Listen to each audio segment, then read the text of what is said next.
नमस्कार, मी स्वाती गोडसे. आपण पाहताय न्यूज 18 लोकमत स्पीड न्यूज. या बुलेटिनमध्ये आपल्या सगळ्यांचं स्वागत. बघूयात अनेक महत्त्वाच्या बातम्यांचा वेगवान आढावा.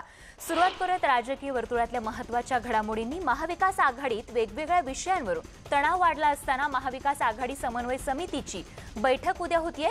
वेगवेगळ्या वादाच्या मुद्द्यांवरती या बैठकीत चर्चा केली जाणार आहे. महाविकास आघाडीत स्वबळाची भाषा, ओबीसी राजकीय आरक्षण रद्द होणं आणि त्यानंतर आंदोलनं, मागासवर्गीय पदोन्नती, आरक्षण, अध्यादेश यावरून 3 पक्षात मतभेद वाढलेत आणि यामध्ये समन्वय साधण्याचं काम या बैठकीतून केलं जाणार आहे. तर भाजप विरोधात देशव्यापी आघाडी उभारण्याच्या कामाला राष्ट्रवादी काँग्रेसचे अध्यक्ष शरद पवार यांनी दिल्लीतून सुरुवात केली. तिसऱ्या आघाडीच्या हालचालींना वेग आलाय. तर उद्या राष्ट्रवादीच्या राष्ट्रीय कार्य समितीची बैठक दिल्लीत आयोजित करण्यात आली आणि बैठकीत विविध अजेंड्यावर चर्चा होणार आहे. दरम्यान या बैठकीनंतर पवार साहेबांच्या अध्यक्षतेखाली इतर राजकीय पक्षांच्या नेत्यांची देखील महत्त्वाची बैठक होणार आहे. या बैठकीला आम आदमी पार्टी, तृणमूल काँग्रेस, आरजेडी आणि राष्ट्रवादी काँग्रेस या पक्षाचे नेते उपस्थित राहणार आहेत, अशी माहिती नवाब मलिक यांनी दिली आहे. शरद पवार आणि प्रशांत किशोर यांच्या भेटीवर नाना पटोले यांनी प्रतिक्रिया दिली आहे. शरद पवार स्वतःचा पक्ष वाढवू पाहतायत, पण आम्ही वाढवला की काहींना दुखतं, असा टोला त्यांनी लगावलाय. दरम्यान पक्ष वाढवण्यासाठी जर कुणी भेटीगाठी अभ्यास करत असेल तर त्यात चुकीचं काय आहे, असा सवाल खासदार अरविंद सावंत यांनी केलाय. सुप्रीम कोर्टाने मराठा आरक्षण रद्द केल्यानंतर आरक्षणासाठी मराठा समाज आक्रमक झालाय. कोल्हापूरनंतर नाशिकमध्ये मराठ्यांचा एल्गार बघायला मिळाला. या आंदोलनासाठी संभाजीराजे छत्रपती आणि अनेक मराठा आंदोलक एकत्र आले होते. यावेळी नाशिकमधील लोकप्रतिनिधींसमोर पुन्हा एकदा मराठा समाजाच्या मागण्या मांडण्यात आल्या. तर मराठा समाजाच्या मागण्यांपैकी सर्वाधिक मागण्या सरकारकडून मान्य करण्यात आल्याचं यावेळी बोलताना संभाजीराजे छत्रपती यांनी सांगितले. सोबतच सरकारनं 21 दिवसांची मुदत मागितली असल्याचंही त्यांनी म्हटलंय. तर 1 महिन्यासाठी मूक आंदोलन स्थगित करणार असल्याची घोषणा देखील यावेळी संभाजीराजेंनी केली आहे. शिवसेना आमदार प्रताप सरनाईक यांच्या लेटर बॉम्बमुळे पुन्हा एकदा राज्यात शिवसेना आणि भाजप युती होणार का, याची चर्चा सुरू झाली आहे. शिवसेनेनं मात्र पक्ष बळकट करण्यासाठी मोर्चे बांधणी सुरूच ठेवली आहे. आज भाजपच्या बालेकिल्ल्यातील नगरसेवक फोडून शिवसेनेनं भाजपला उघड आव्हानच दिलंय. गेली काही वर्ष सातत्यानं विदर्भ भाजपचा बालेकिल्ला म्हणून पुढे आलाय. तर आज याच विदर्भातील हिंगणघाट नगरपालिकेतील उपाध्यक्ष चंद्रकांत घुसे यांच्यासह भाजपचे विद्यमान 10 नगरसेवक आणि 2 माजी नगरसेवक मुख्यमंत्री उद्धव ठाकरेंच्या उपस्थितीत त्यांनी शिवसेनेत पक्षप्रवेश केला आहे. नवी मुंबई विमानतळाच्या नामांतराचा वाद आता आणखीन पेटण्याची शक्यता आहे. सरकारकडून विमानतळाला बाळासाहेबांचं नाव देण्याचा आग्रह होत असताना मनसे अध्यक्ष राज ठाकरे यांनी मात्र विमानतळाला छत्रपती शिवाजी महाराजांचं नाव द्यावं असं म्हटलंय. पनवेलचे आमदार प्रशांत ठाकूर यांनी राज ठाकरेंची भेट घेतली आणि यावेळी प्रशांत ठाकूर यांनीही राज ठाकरेंच्या मतावर सहमती दर्शवली आहे. नवी मुंबईतील विमानतळाला दिबा पाटील यांचं नाव देण्यात यावं, या मागणीला मनसेचा पाठिंबा मिळवण्यासाठी त्यांनीही राज ठाकरेंची भेट घेतली होती. मात्र यावेळी त्यांनी मुंबई विमानतळाप्रमाणेच या विमानतळाला देखील छत्रपती शिवाजी महाराजांचं नाव असावं असं म्हटलंय. दरम्यान विमानतळाला छत्रपती शिवाजी महाराजांचं नाव दिल्यास कोणताही पक्षाचा नेता वादविवाद करणार नाही, अशी प्रतिक्रिया विरोधी पक्षनेते प्रवीण दरेकर यांनी दिली आहे. प्रसिद्ध बांधकाम व्यावसायिक अविनाश भोसले यांच्यावर कारवाई करण्यात आली आहे. त्यांच्या कुटुंबियांची 40 कोटींची मालमत्ता ईडीनं जप्त केली आहे. परदेशी गुंतवणुकीवरून त्यांची चौकशी करण्यात आली होती आणि या चौकशीतून जी माहिती मिळाली त्याचवरून ही कारवाई अविनाश भोसले यांच्यावर करण्यात आली आहे. शालेय पोषण आहार योजनेचं ऑडिट होणार आहे. शालेय शिक्षण मंत्री वर्षा गायकवाड यांनी हा महत्त्वाचा निर्णय घेतलाय. आहार योजनेत पारदर्शकता आणि समाजाचं उत्तरदायित्व निश्चित करण्यासाठी हे ऑडिट केलं जाणार आहे. पुरवठादारांकडून निकृष्ट मालाचा पुरवठा होत असल्याच्या तक्रारी आल्यानंतर ऑडिट करण्याचा हा निर्णय घेण्यात आलाय. मुंबईकरांसाठी महत्त्वाची बातमी. मुंबईत मेट्रोचं काम प्रगतीपथावर सुरू आहे. असं असलं तरी लोकलच्या तुलनेत लहान असणारी मेट्रो गर्दीचा लोंढा सांभाळू शकेल अशी चर्चा आहे. मात्र सीबीटीसी सिग्नलच्या टेक्नॉलॉजीमुळे मेट्रो पहिल्या दिवसापासून दर 1.5 मिनिटाला धावू शकते, असं मुंबई महानगर विकास प्राधिकरणाचे संचालक डी.के. शर्मा यांनी सांगितले. इतकंच नाही तर ही मेट्रो दर 1.5 मिनिटाला चालकाविना धावणार आहे. सोबतच 2 मेट्रोंमधील सुरक्षित अंतर ठेवणंही शक्य होणार आहे. 2 ट्रेनमध्ये टक्कर होणार नाही याची काळजी देखील ट्रेन आणि सिग्नल यंत्रणा घेणार आहे. नाशिकहून मुंबईत हायवे लगत असलेल्या विल्होळी गावात बिबट्या आढळलाय। शेतात जाणाऱ्या शेतकऱ्यांना हा बिबट्या दिसला। गेल्या 15 दिवसांपासून या भागात बिबट्या दिसत असल्यानं जीव मुठीत धरून इथले शेतकरी आपल्या शेतात कामाला जात आहेत। या बिबट्यासाठी पिंजरा लावण्याची मागणी पोलीस आणि वन विभागाकडे ग्रामस्थांनी केली आहे। अखेर अनेकांना हा बिबट्या दिसल्यानं वन विभाग आता त्याला जेरबंद करण्यासाठी कामाला लागलाय। जुन्नर तालुक्यातील हिवरे खुर्द इथल्या एका 34 वर्षीय महिलेनं तब्बल 3 बाळांना जन्म दिलाय। 5 वर्षांपूर्वी याच महिलेनं 2 जुळ्या बाळांना जन्म दिला होता आणि आज सकाळी या महिलेनं पुन्हा 3 बाळांना जन्म दिला असून बाळ आणि बाळंतीण सुखरूप असल्याचं त्यांच्यावरती उपचार करणाऱ्या डॉक्टरांनी सांगितलं आणि एकाच वेळी 3 बाळांना जन्म देणारी ग्रामीण भागातली ही दुर्मिळ घटना आहे। तब्बल 9 राज्यांमधील शेकडो बेरोजगार तरुणांना नोकरीचा आमिष दाखवून कोट्यवधी रुपये लुबाडणाऱ्या आंतरराज्यीय टोळीचा पोलिसांनी पर्दाफाश केलाय। या टोळीतील 7 आरोपींना देशाच्या विविध राज्यांमधून अटक करण्यात आली आहे। हिंगोली जिल्ह्यातील वसमत पोलीस स्टेशनमध्ये नोकरीचा आमिष दाखवून 10 लाखांची फसवणूक झाल्याची तक्रार प्राप्त झाली होती। कांदा विकल्यानंतर रोख पैसे देण्याची मागणी करणाऱ्या शेतकऱ्याला व्यापाऱ्याने मारहाण केल्याची धक्कादायक घटना येवल्यात घडली आहे। या घटनेमुळे शेतकऱ्यांमध्ये संतापाची लाट उसळली असून संतप्त शेतकऱ्यांनी पुणे इंदूर महामार्गावरती रास्ता रोको आंदोलन केलं। आंदोलनाची माहिती मिळताच पोलिसांनी घटनास्थळी धाव घेऊन शेतकऱ्यांची समजूत काढण्याचा प्रयत्न केला।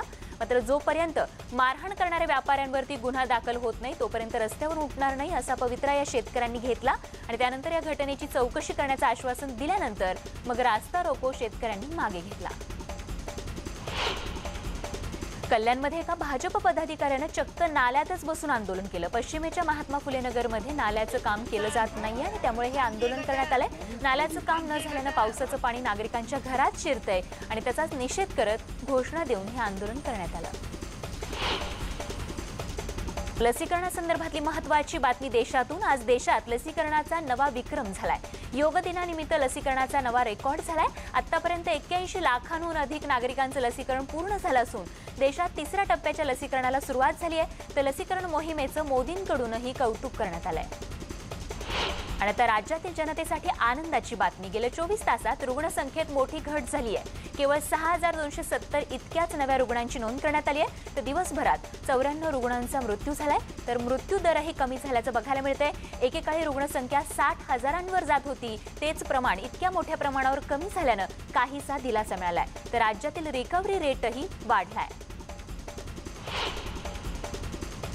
आजपासून नवं लसीकरण धोरण अंमलात आणलं जाणार आहे। या धोरणानुसार 18 ते 44 वयोगटातील नागरिकांचं मोफत लसीकरण करण्यात येईल। मात्र राज्यात प्राधान्यानं 30 ते 44 या वयोगटातील नागरिकांचं लसीकरण होणार आहे। तसंच आता लस घेण्यासाठी कोविन ॲपवर नोंदणीची गरज नाहीये। सर्व सरकारी आणि खासगी लसीकरण केंद्रांवरती ही नोंदणीची सुविधा देण्यात आली आहे आणि त्यामुळे वयोवृद्ध नागरिकांना याचा मोठा फायदा होणार आहे। तसंच राज्यात वॉकिंग लसीकरणावर अधिक भर दिला जाणार आहे। लोकसंख्या, कोरोना रुग्णांची संख्या आणि लसीकरण या आधारावर लस पुरवण्याचा निर्णय केंद्र सरकारने घेतला आहे।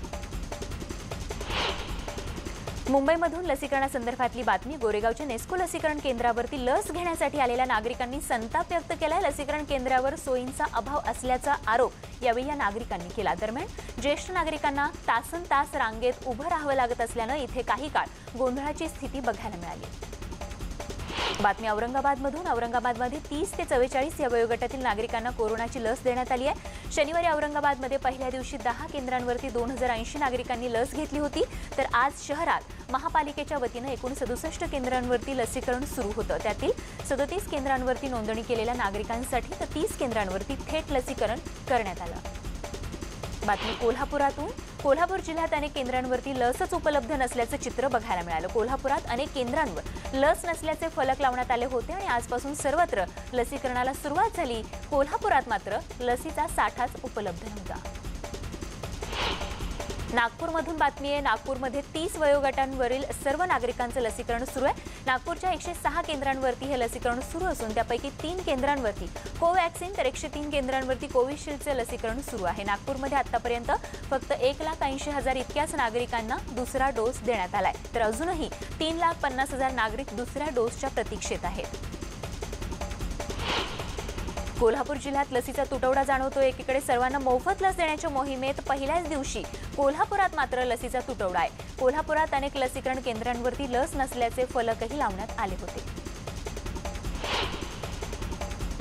तर राज्यामध्ये रविवारी 15 शहरांमध्ये कोरोनामुळे एकाही रुग्णाचा मृत्यू झाला नसल्याचं समोर आलंय। रविवारी मुंबई विभाग, ठाणे, भिवंडी, उल्हासनगरमध्ये कोरोना रुग्णांचा मृत्यू झालेला नाहीये। राज्यात एकीकडे दुसरी लाट ओसरत असताना मृत्यू कमी होणं ही निश्चितच दिलासा देणारी बाब म्हणावी लागेल। बातमी पुण्यातून आशा वर्कर्सच्या आंदोलनाची। जिल्हा परिषदेच्या बाहेर आशा वर्कर्स यांनी ठिय्या मांडला। आंदोलनाच्या ठिकाणी यावेळी शेकडो आशा वर्कर्स आणि गटप्रवर्तकही जमले होते। मागण्या मान्य होत नाही तोपर्यंत 15 जून पासून सुरू असलेलं बेमुदत आंदोलन सुरूच राहणार असल्याच्या भूमिकेवर आशा स्वयंसेविका ठाम असल्याचं बघायला मिळतंय। आणि आता वारी संदर्भातली महत्त्वाची बातमी। पायी वारीसाठी आता राज्यपालांनी हस्तक्षेप केलाय। पायी वारी काढण्याबाबत भाजप आध्यात्मिक आघाडीचे अध्यक्ष तुषार भोसले यांनी भेट घेतली आहे। या भेटीनंतर राज्यपाल भगतसिंग कोश्यारी यांनी राजभवनातून मुख्य सचिवांना फोन केला अशी माहिती आचार्य तुषार भोसले यांनी दिली आहे। सोबतच वारकरी शिष्टमंडळाची ही बैठक घेण्यात आली आहे। तर पायी वारी संदर्भात बोलताना उपमुख्यमंत्री अजित पवार यांनी आपली भूमिका मांडली आहे। वारीबाबतचा निर्णय मुख्यमंत्र्यांनी घेतला असून पुण्याचे विभागीय आयुक्त सौरभ राव यांच्याशी देखील त्यांची चर्चा झाली आहे। लसीकरणाचे 2ही डोस घेतलेल्या काहींना वारीसाठी परवानगी असेल आणि एसटी बसच्या माध्यमातूनच वारी पुढे जाईल। वारीवर आमचीही निष्ठा आहे, मात्र कोरोनाच्या पार्श्वभूमीवरती हा निर्णय घ्यावा लागत असल्याचं अजित पवारांनी म्हटलंय। मेंढरांचे कळप घेऊन गावातून दुसऱ्या गावात उदरनिर्वाहासाठी हिंडणाऱ्या मेंढपाळांसमोर एक वेगळं संकट उभं टाकलंय। कळपातील सुमारे 20हून अधिक मेंढ्या इंदापूर तालुक्यातील निमगाव केतकी परिसरात मृत्युमुखी पडल्या। दौंड तालुक्यातील पाटस इथल्या गुलाब पोपट खडके या मेंढपाळाच्या कळपातील या मेंढ्या होत्या आणि महत्त्वाचं म्हणजे मेंढ्यांच्या मृत्यूआधी त्यांचा कान आणि नंतर चेहरा सुजल्याचं निदर्शनास आलंय। हा आजार इतरत्र पसरू नये म्हणून तातडीनं पशु विभागानं लक्ष घालावं अशी मागणी देखील मेंढपाळांनी केली आहे। बुलढाणा जिल्ह्यात शिवसेना आमदारांना धरणाच्या पाण्यात आंदोलनाला सुरुवात केली आहे। शिवसेनेच्याच आमदारांना राज्य सरकारला घरचाच आहेर देत हे आंदोलन सुरू केलंय। काही शेतकऱ्यांना घेरून धरणाच्या पाण्यात हे आंदोलन केलं जातंय। बुलढाणा जिल्ह्यातील मेहकर तालुक्यात पेन टाकळी प्रकल्प गेल्या अनेक दिवसांपासून अपूर्ण आहे। धरणाचं 90% काम पूर्ण झालंय, मात्र केवळ सरकारी अधिकाऱ्यांच्या हेव्यादाव्यामुळे हे 10% काम अपूर्ण राहिले आणि त्याचमुळे दुधा, रायपूर, ब्रह्मपुरी इथल्या शेतकऱ्यांच्या शेकडो हेक्टर जमिनी बाधित झाल्यात आणि त्याचसाठी हे आंदोलन करण्यात आलं। रस्त्याच्या कडेला उभ्या असलेल्या कारनं अचानक पेट घेतल्याची घटना बीड परळी रोडवरील घटसावळी इथे घडली आहे। सुदैवाने या दुर्घटनेत कोणतीही जीवितहानी झालेली नाहीये, मात्र काही क्षणार्धात कार जळून खाक झाली, पण या घटनेमुळे वाहतूक ठप्प झाली होती। धक्कादायक बातमी नागपूरमधून। नागपूर तहसील पोलीस ठाण्याच्या हद्दीत एकाच कुटुंबातील 5 जणांची हत्या करून नंतर आरोपीनं आत्महत्या केल्याचा प्रकार घडलाय। आलोक माटुळकर यांनी आपली पत्नी, मुलगी, मुलगा, सासू आणि मेवणीची हत्या करून स्वतः देखील आत्महत्या केली। तर आलोक मथुरकर हे टेलरिंगचं काम करायचे आणि प्रमोद भिसीकरांच्या घरी ते भाड्याने राहत होते। आणि या सगळ्या महत्त्वाच्या बातम्यांसोबतच स्पीड न्यूज या बुलेटिनमध्ये एक छोटासा ब्रेक घेऊन लगेच परत येतो। बघत रहा न्यूज 18 लोकमत।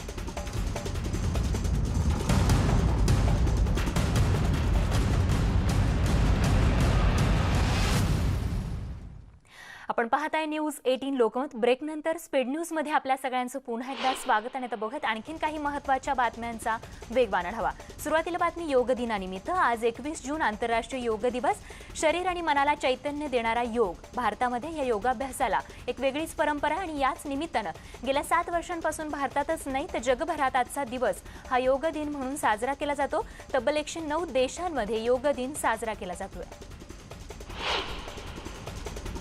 योगामुळे कोरोनाशी लढण्याचा विश्वास निर्माण झाल्याचं सांगत पंतप्रधान नरेंद्र मोदींनी देशवासियांना शुभेच्छा दिल्या आहेत। नरेंद्र मोदींनी आंतरराष्ट्रीय योगा दिनाच्या निमित्त देशवासियांना संबोधित केलं। यावेळी त्यांनी कोरोना संकटात योगाचं महत्त्व सांगितलं।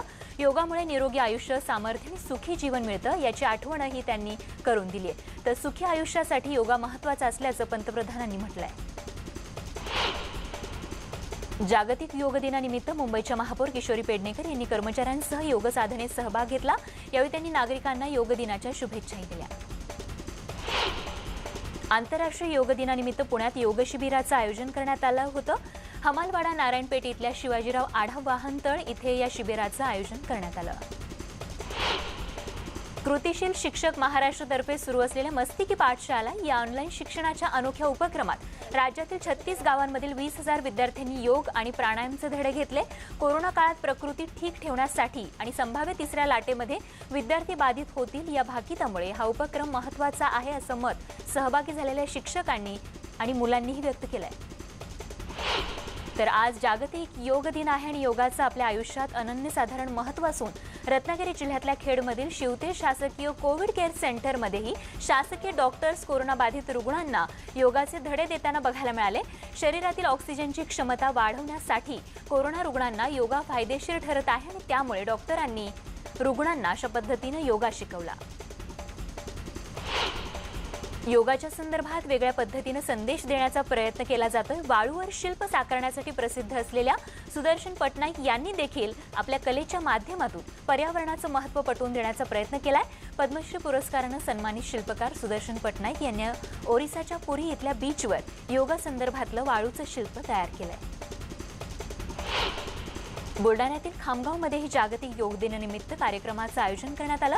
खामगावच्या योग विद्याधाम शाखेच्या वतीनं या कार्यक्रमाचं आयोजन करण्यात आलं। या कार्यक्रमाचं उद्घाटन अन्न आणि औषध प्रशासन मंत्री डॉक्टर राजेंद्र शिंगणे यांच्या हस्ते झालं। तर व्हिडिओ कॉन्फरन्सिंगद्वारे हा कार्यक्रम पार पडला। नागपुरातील यश तडस हा अमेरिकेतल्या नागरिकांना योगाचे धडे देतोय, त्यामुळे त्याची कीर्ती साता समुद्रापार पोहोचली। यशने आतापर्यंत सुमारे 9,500च्या वर नागरिकांना योगाचं प्रशिक्षण दिलंय। त्याला यश आर्य म्हणूनही ओळखलं जात आहे। यशने आतापर्यंत भारत सरकारच्या क्रीडा मंत्रालयाला सोबतच सीआरपीएफ जवान आणि असंख्य नागपूरकरांना योगाचे धडे दिले आहेत। आणि आता बातमी पंढरपुरातून निर्जला एकादशीची। निर्जला एकादशी निमित्त पंढरपूरच्या विठ्ठल रुक्मिणी मंदिराला झेंडू, गुलाब आणि ऑर्किडच्या फुलांची ही अशी मनमोहक सजावट करण्यात आली आहे। विठ्ठल रुक्मिणी मातेचा गाभारा, सभामंडप, मंदिरातील खांब या सर्व ठिकाणी ही अशी आकर्षक फुलांची आरास जी आहे ती आज एकादशी निमित्त करण्यात आली आहे। तर फुलांच्या या आकर्षक सजावटीत विठुरायाचं रूप अधिकच खुललंय। पुण्यातील विठ्ठल भक्त सचिन चव्हाण आणि संदीप पोकळे यांच्याकडून ही फुलांची मंदिर सजावट करण्यात आली आहे।